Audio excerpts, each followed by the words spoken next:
कोई गेटमैन रोक रहा है तो सभ्यता ये है कि आपको रुकना चाहिए, आपको लड़ना नहीं चाहिए।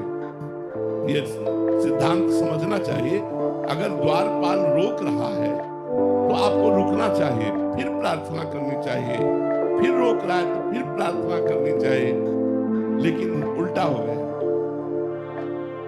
जो ब्रह्म प्राप्त महात्मा होते हैं उनमें विकार नहीं होते, लेकिन भगवत प्रेरित क्रोध विकार सनक सनंदन सनातन सनत कुमार में आ गया और उन्होंने शाप दे दिया, जाओ तुम दोनों जय विजय 3 जन्म के लिए असुर भाव को प्राप्त, दैत्य भाव को प्राप्त। तो देवर्षि नारद जी में काम, सनकादि में क्रोध।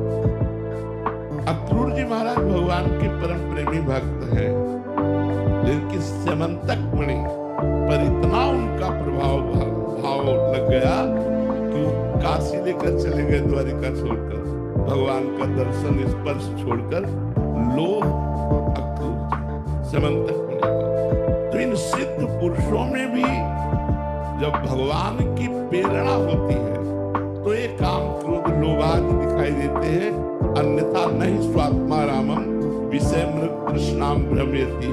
आत्माराम पुरुष कभी विषय मृग तृष्णा में भ्रमित नहीं हो सकता।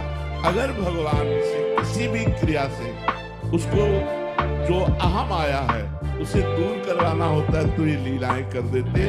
अन्यथा सिद्ध पुरुषों में सद विकार जित अनग अकामा, वो कामना रहित होते हैं, वो निष्पाप रहते हैं, उनमें कोई मलिन भावना नहीं रहती।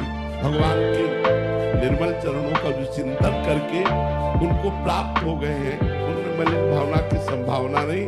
पर ऐसे में भी अगर कहीं अहम जाग